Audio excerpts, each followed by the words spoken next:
What is up, everybody? Dan the Fireman here. I'm going to be doing a ride along with Dan the Fireman episode. I'm going to be pointing out as much as I possibly can during my ride of all the stuff I'm looking at, seeing, how I'm reacting, and everything. And then afterwards, when I edit, I'll add some more if I possibly can. But the biggest thing here is I want you guys to be situationally aware, utilize your fundamental basic skills to keep yourself alive while you're riding, okay? All right, so we're going to start off just from a parking lot perspective. You know, we got this big bump. I want to have both hands on the handlebars, and I want to lift my butt up just a little bit. So you're going to have that little bucking area. So one of the biggest problems when coming out of a parking lot and merging into traffic is obviously cross traffic. So we have a median right here, and that means that nobody's going to be coming from that direction, but we have a lot of people coming from this direction. Right now it's clear. I'm looking at the ground, looking back, and now I'm going to go. Okay, I'm going to try to ride as smooth and slow as possible. That way I can explain stuff when they happen, because at the end of the day, man, these things come at you quick and you really don't have time to even say anything. You hear a lot of people crashing and they're saying, oh crap, and then they crash. So let's go ahead and jump into, let's get into some traffic so we can start. All right, so we're coming up to an intersection. What I'm doing now is looking at the mirrors. I'm looking at my mirrors, doing a head check, and I want to get into a spot that is less dangerous. Now, I could choose an open area like that, but I'm going to choose right here, and I'm going to park myself off to the side. Now, why did I do that? Well, because I originally wanted that spot. So where do you think everyone else is going to go? There it is. They're going to go to that spot instead of get behind me. Light's going to turn green. I'm going to look at everything and then get going. Now I'm going to let this car go a little bit ahead of me, increase my space cushion by allowing him just to take off. There's no rush, guys. Do not rush it. Now, I'm getting into a position for best line of sight. I can see down everything, and I'm off in lane position 1. I'm looking at my mirrors, doing head checks. That way I understand a 360 around me, so I have a space cushion if I have to swerve to the left or the right. Okay, so there's no rush, guys. We're in an area where we can die if we make a mistake, so let's not do that, okay? I wonder what they're doing there. Getting food. It's about 1 o'clock. All right, so we have a lot of traffic coming up. I'm looking at this vehicle over here, looking at that car. Okay, good, good, good. Now I'm coming up to the intersection. I'm not seeing any brake lights, so we're good there. I'm gonna get myself wide over here just so I can see a car.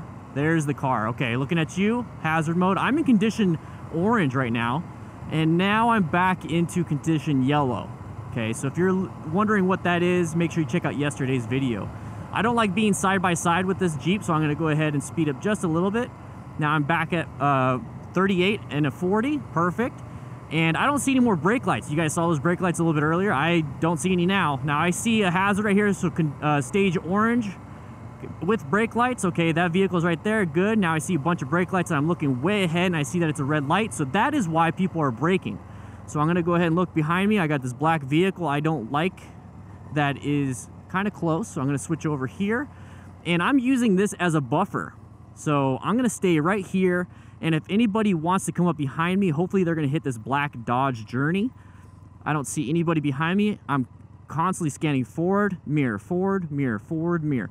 Okay, I see this vehicle coming behind me. Okay, okay.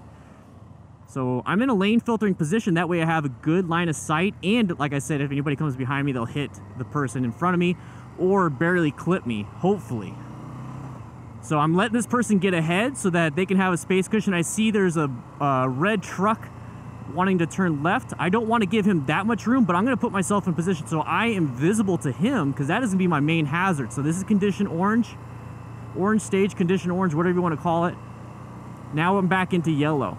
Okay, I don't have to worry about that vehicle over there. Now that's what we talked about, prioritizing certain things. That vehicle's way over there. It's not going to cross 3 lanes of traffic with traffic to hit me. So it's not going to be the major hazard. That is an immediate hazard. Once again, I'm in an intersection, orange stage.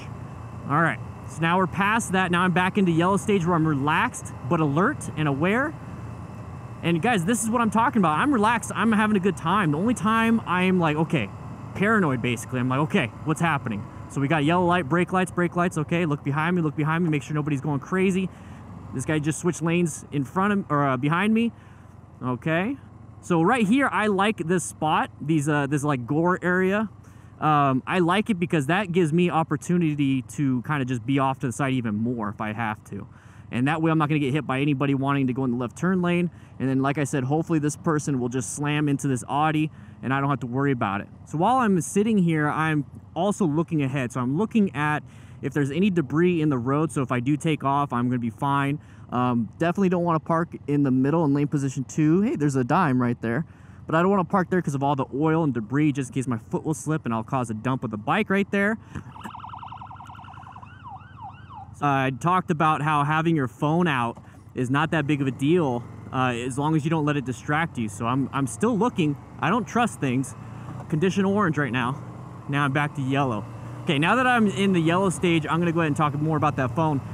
So we talk about people on their phones being distracting. I'm not letting it be distracting to me. What I'm doing is it's hooked up to my Bluetooth, and it's going to give me alerts of any type of collisions or if there's like a slowdown up ahead. And it also gives me a good idea that there's possibly something happening. And every once in a while, I'll just take a quick glance, just like I take a quick glance at my Speedo. So we have a bunch of red lights. Nobody's going. It's green light.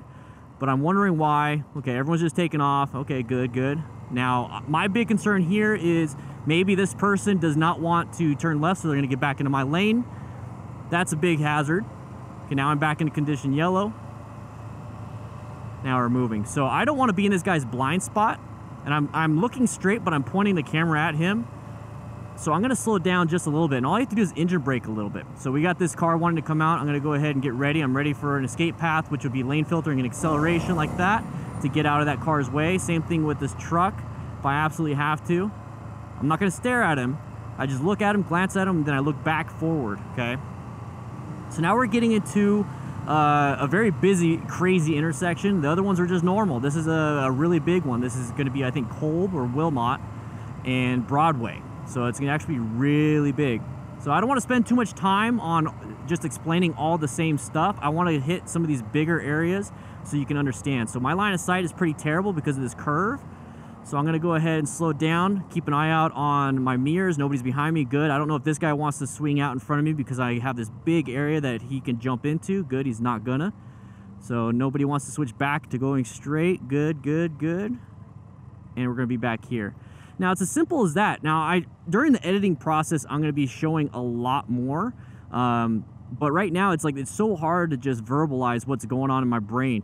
Now, this is going to be easier and easier and easier the more you practice, the more you do. And then it's going to be more fun because now you're treating it like a game. So every once in a while, I'm going to keep looking at my mirrors because nobody's behind me to protect my back end yet. And I want to double check and make sure. So it's going to get easier and easier when you keep doing it and practicing. It's a game. You're having fun. Your condition or orange stage, yellow stage, orange stage, yellow stage. If you notice, I haven't been in red stage yet. Okay, we got somebody come up behind me. Good, they stopped. They saw me. Good. So now they're protecting my back end. So before I enter this intersection, like I said, even if though there's people in it, I'm going to double check. You know, people still run red lights, you know? Okay, nobody's switching lanes. Okay, good. So the more you do it, the better you're going to get, the easier it's going to get, the more fun you're going to have. But this is what's going to keep you alive. Now, all you really need is fundamental basic skills like swerving, braking, shifting, like just basically how to operate a motorcycle with a few emergency evasive skills to survive out on this type of traffic. So if this is the type of traffic or this is the type of riding you do, you're just going home, you're going to work, you're doing whatever, then that's all you really need. Now, if you want to add more and more and more, please do so because the more tools in your toolbox, I mean, it's good, but make sure you're not over flooding your toolbox, okay? You don't want to have 4 different hammers when you could just have one that you're really good with. Okay, so this guy's really close to me. So check out the video below me. That's actually going to be the video that it describes why I was at that intersection. So if you want to learn more about that, please do so. And thank you to all my patrons for all the support. Absolutely love you guys. I am super blessed.